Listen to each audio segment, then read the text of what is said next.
David Licauco update. Yung post ni David sa kanyang Facebook account.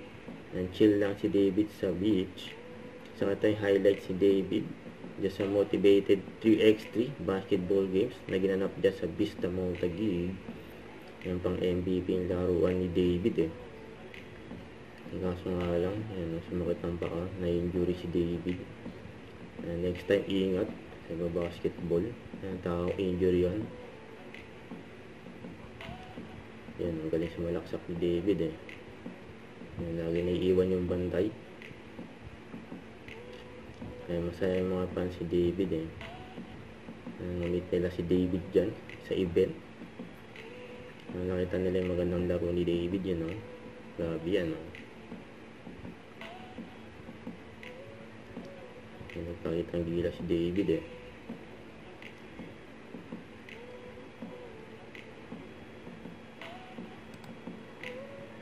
Yan pa nga ni David yung mga fans niya oh. Gumaway pa nga si David sa mga fans. Ganyan kabait si David.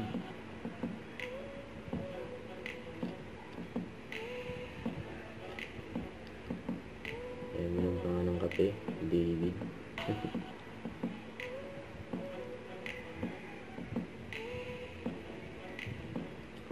Ayan, may nagpa-autograph si David oh.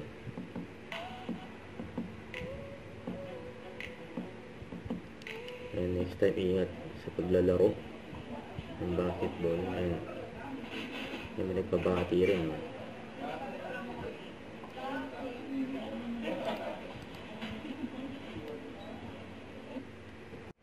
Don't forget to subscribe, click the notification bell for my update. This is Richard Action Vlog. Stay tuned for more videos.